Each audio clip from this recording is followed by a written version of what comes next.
জাপানের শিল্প, ঐতিহ্য, স্থাপত্য, কারুশিল্প এবং সংস্কৃতি বেশ অনন্য। দ্বীপদেশটি সংস্কৃতি ও ঐতিহ্যকে বেশ প্রাধান্য দেয়। আর এমন অনেক জিনিস, ঘটনা ও নিয়ম দেখা যায় এখানে, যা অনেকের কাছেই স্বাভাবিক মনে নাও হতে পারে। রক্তাক্ত ইতিহাসের পর দেশটি এখন পর্যটকমুখর দেশ হিসেবে পরিচিত। আজ জাপানের এমনই বেশ কিছু অস্বাভাবিক ও বিস্ময়কর জিনিসের কথা আপনাদের জানাবো।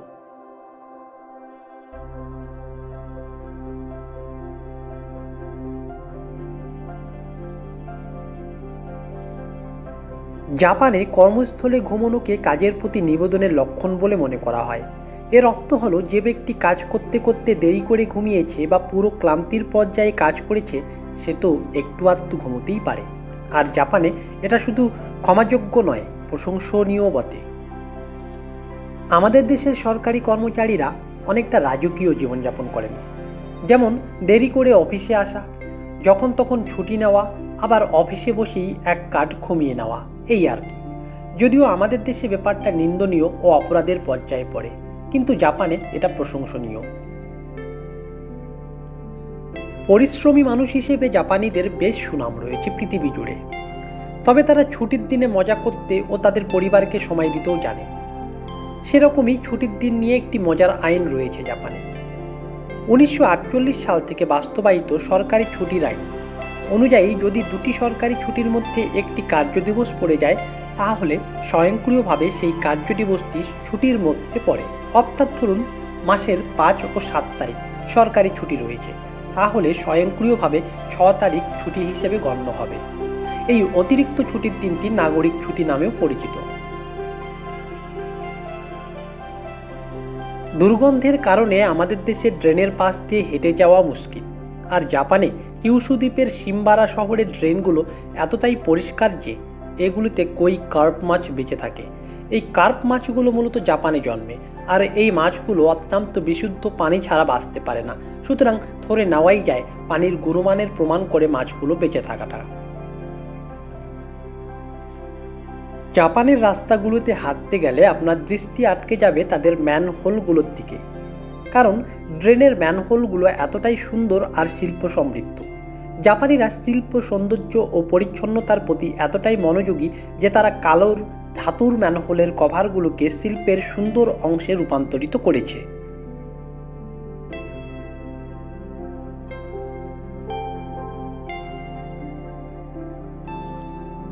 জাপানিরা অত্যন্ত পরিচ্ছন্ন থাকতে পছন্দ করেন। সেটার বড় একটা প্রমাণ তাদের স্মার্ট ওয়াশলেট টয়লেট।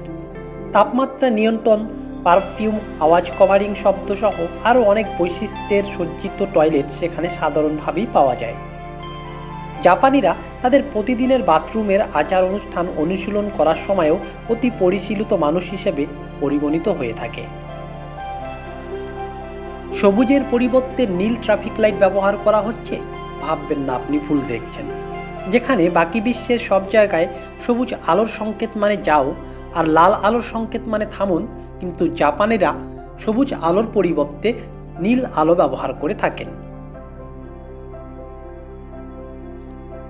সারা পৃথিবীতে যদিও 14ই ফেব্রুয়ারি ভ্যালেন্টাইন ডে পালিত হয়, কিন্তু জাপানে ভালোবাসার জন্য আরও একটা দিন বাড়তি রয়েছে। এখানে ভ্যালেন্টাইন ডে ঠিক 1 মাস পর, অর্থাৎ 14ই মার্চ দ্বিতীয় ভ্যালেন্টাইন্স ডে পালিত হয়। মেয়েরা 14ই ফেব্রুয়ারিতে ছেলেদেরকে প্রেম মিশ্রিত চকলেট দেয়, আর ছেলেরা আবার সাধারণ নিয়ম হিসেবে 14ই মার্চ মেয়েদেরকে সৌজন্য উপহার দেয়।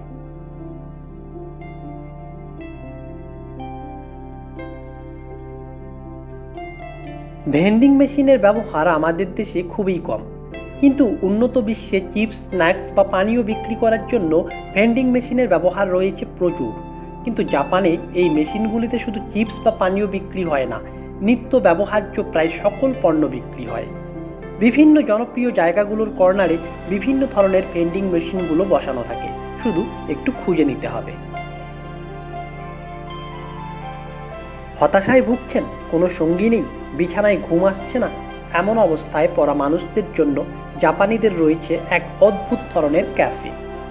মানুষের অতীতের কষ্ট ও চলমান ব্যস্ত জীবনের কথা বিবেচনা করে তারা এক ধরনের ক্যাফে তৈরি করেছে, যেটাকে কর্ডল ক্যাফে বলা হচ্ছে।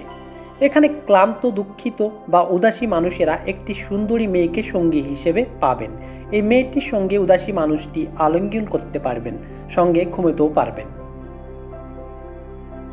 জাপানে প্রচণ্ড ভিড়ে একটু শান্ত পরিবেশ, একটু নির্জনতা পাওয়া খুবই দুষ্কর। তাই প্রেমিক প্রেমিকা বা স্বামী স্ত্রীর জন্য এখানে রয়েছে বিখ্যাত ভালোবাসার হোটেল। এই হোটেলগুলো দম্পতিদের জন্য প্রতি ঘন্টায় মূল্য চার্জ করে থাকে। যারা সঙ্গীকে বাড়িতে নিয়ে আসতে চান, রোমান্টিক কিছুটা সময় নির্বিঘ্নে কাটাতে চান, কিন্তু ছোট অ্যাপার্টমেন্ট ও কোলাহলপূর্ণ প্রতিবেশীদের কারণে কাউকে বাড়িতে আনার ইচ্ছাকে দমিয়ে রাখেন, তাদের জন্য প্রেমের হোটেলগুলো ঘনিষ্ঠ ও গোপনীয় মুহূর্তগুলোকে বাস্তবায়নের সুযোগ করে দেয়।